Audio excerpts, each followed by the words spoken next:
బల్దియా దోమల ఫాగింగ్ లో భారీ స్కామ్ బయటపడింది. సిబ్బంది మధ్య పంపకాల్లో తేడాలు రావడంతో ఈ అవినీతి వెలుగులోకి వచ్చింది. దోమల ఫాగింగ్ కోసం మల్కాజ్గిరి సర్కిల్ కు ప్రతిరోజు 84 లీటర్ల డీజిల్ కేటాయిస్తారు. దీనిలో కేవలం 24 లీటర్ల డీజిల్ తో ఫాగింగ్ చేసి మిగిలిన డీజిల్ ను పక్కదారి పట్టించారు. పెట్రోల్ బంకులో లీటర్ డీజిల్ కు 10 రూపాయల చొప్పున కమిషన్ ఇచ్చి మిగిలిన డబ్బులను ఎంటమాలజీ సిబ్బంది తీసుకుంటున్నారు. ఫాగింగ్ చేసే సిబ్బందికి ప్రతి నెల 5,000 ఇచ్చి మిగిలిన డబ్బులను సూపర్వైజర్, ఏఈ, ఎస్ఈ పంచుకుంటున్నారు. విషయం బయటకు రావడంతో ఉన్నతాధికారులు సూపర్వైజర్ను విధుల నుంచి తొలగించారు.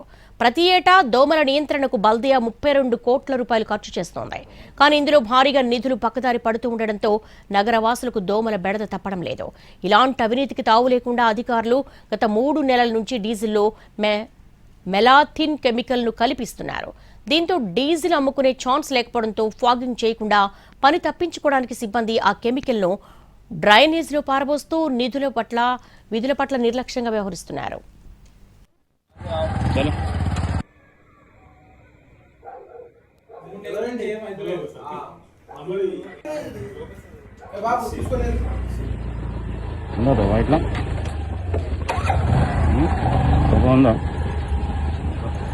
పడేసిండా చేంజ్ చేసుకున్నాం రాదని कहाँ पे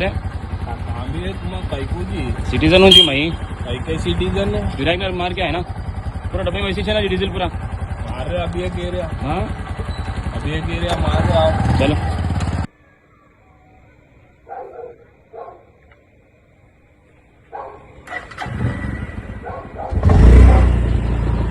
ఉందా వైట్లా ఉందా పడేసిండా చేంజ్ చేసుకున్నాం రాదని कहाँ पे सिटीजन हूँ जी मैं सिटीजन है विराट मार के आए ना पूरा डब्बे में वैसे चला जी डीजल पूरा मार रहे अभी एक एरिया हाँ अभी एक एरिया मार रहे आओ चलो